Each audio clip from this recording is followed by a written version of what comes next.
Hoje vamos falar sobre as estruturas de repetição, também conhecidas como iteração ou loop.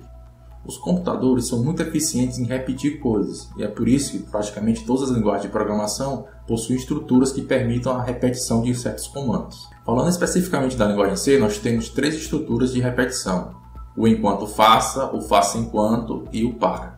A sintaxe do enquanto faça é exatamente igual à sintaxe do if, mudando apenas a palavra-chave. Nós temos a palavra-chave enquanto em inglês, que é o while, um parêntese obrigatório, aqui dentro uma expressão lógica e um bloco de comandos.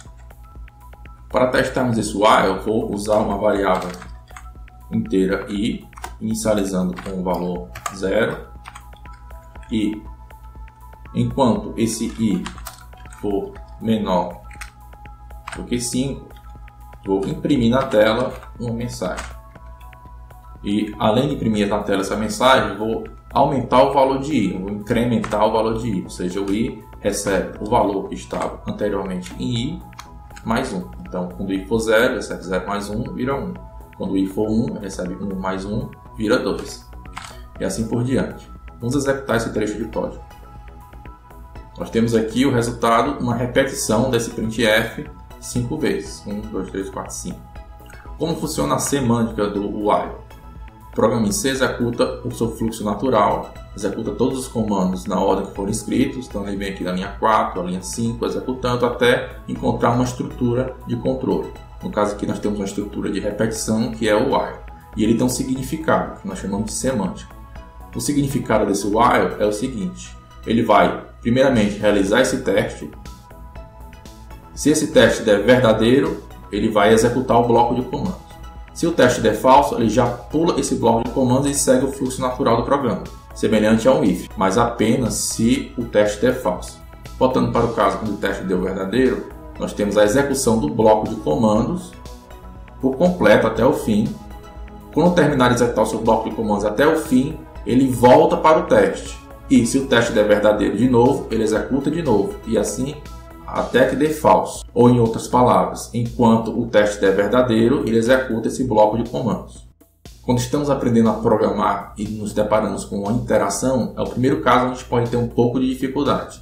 Até então os comandos eram fáceis, o if não é tão complicado, mas as interações podem configurar um desafio para quem está começando a programar.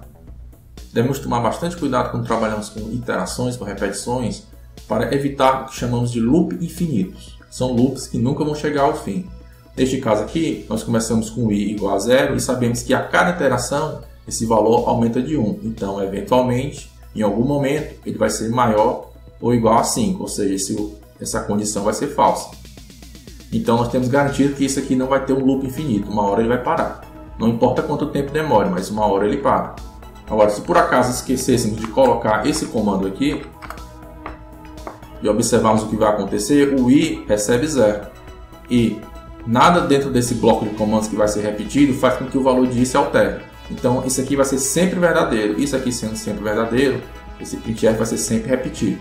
E aí nós temos o que configura um loop infinito. Os programas não devem ter loops infinitos, porque um loop infinito significa que o seu programa não chega ao final. E ele não chegando ao final, ele não dará uma resposta para o seu usuário.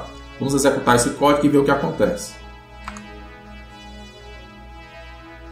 Observando o código, vemos que essa palavra teste foi impressa incontáveis vezes até que o sistema saiu por conta própria. Aqui temos a mensagem em inglês que diz que o programa foi morto, porque uma taxa de saída foi excedida. Isso porque estamos programando numa interface web. Por conta de ser uma interface web, ele tem esse sistema de segurança para não sobrecarregar o servidor que oferece esse serviço. Mas se estivéssemos programando no nosso computador, esse programa seria executado até a gente desligar o computador, ou até a gente fechar o programa com um estímulo exterior, não por conta própria. O sistema operacional teria que mandar uma mensagem para matar o programa. E também observamos aqui que ele saiu com o código 130, ou seja, ele não chegou nesse return 0. O programa não foi concluído. Vamos fazer aqui um outro exemplo, onde além do printf, teste, nós fazemos um scanf da variável i. Percentual d porque é inteiro. Colocamos aqui o e comercial e ponto e vírgula. Ou seja, vamos imprimir teste e pedir para o usuário digitar um número. Vamos executar desta forma. E agora o prompt está esperando que eu digite o número. Vou digitar 1, dar um enter e ele pede de novo, porque Ele testou o while deu verdadeiro e ele repete o processo. Enquanto os números que a gente digitar for menor do que 5, ele vai ficar nesse loop. Quando eu digitei 5, o teste deu falso, porque 5 não é menor do que 5, ele é igual. E aí acabou o while e o programa seguiu seu fluxo natural, chegou no retorno 0 e saiu com o código 0. Quando temos uma estrutura de repetição, devemos tomar cuidado para não ter um loop infinito. E para isso, geralmente, condicionamos uma variável para controlar esse loop. E essa variável nós chamamos de variável de controle. O nome da função dessa variável é variável de controle. No caso aqui, estamos usando o i. Comumente, usamos i para variável de controle. I, j, k.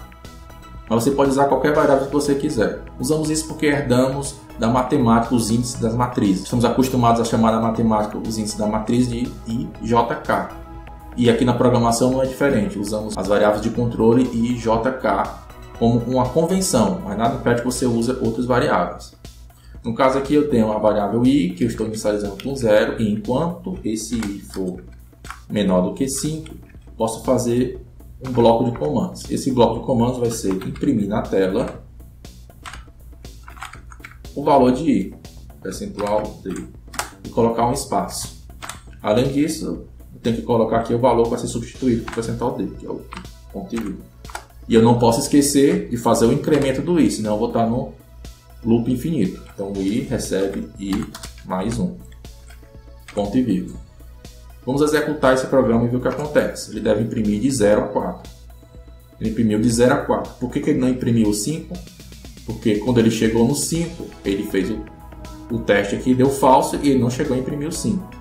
Obviamente, se eu aumentar esse número aqui, botar 100, ele vai imprimir de 0 a 99. 0 a 99. Se eu colocar 1000, vai imprimir de 0 a 999. E acredite, o computador é bastante rápido fazendo repetições. Aqui estou através de uma interface web que deixa ainda tudo muito mais lento, mas mesmo assim é rápido. Se você testar nativamente na sua máquina, você vai se surpreender de quão rápido ele consegue fazer essas repetições. São questão de milhões de repetições em fração de segundo. Vou testar até o limite do GBD Online. Até onde ele suporta as repetições aqui. Pronto, aqui 100 mil ele já não suportou, mas não por uma questão da linguagem C, mas pela questão do ambiente que está usando aqui o web. Se você testar nativamente na sua máquina, utilizando o compilador nativo da sua máquina, ele vai fazer isso aqui com muita facilidade. Para efeito de teste, estou aqui no meu Visual Studio Code e vou executar exatamente o mesmo código, que vai executar agora nativo na minha máquina, sem usar a interface web do GBD Online. Estou executando o programa no meu computador, como um programa normal do computador. Veja que ele chega em 999 mil muito rapidamente. Posso até aumentar aqui para 1 milhão e executar novamente.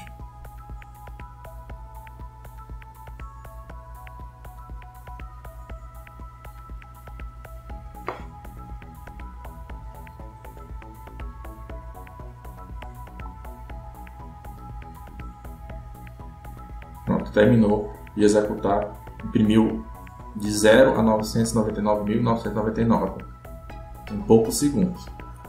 E essa demora é apenas porque eu estou mandando imprimir na tela cada um dos números.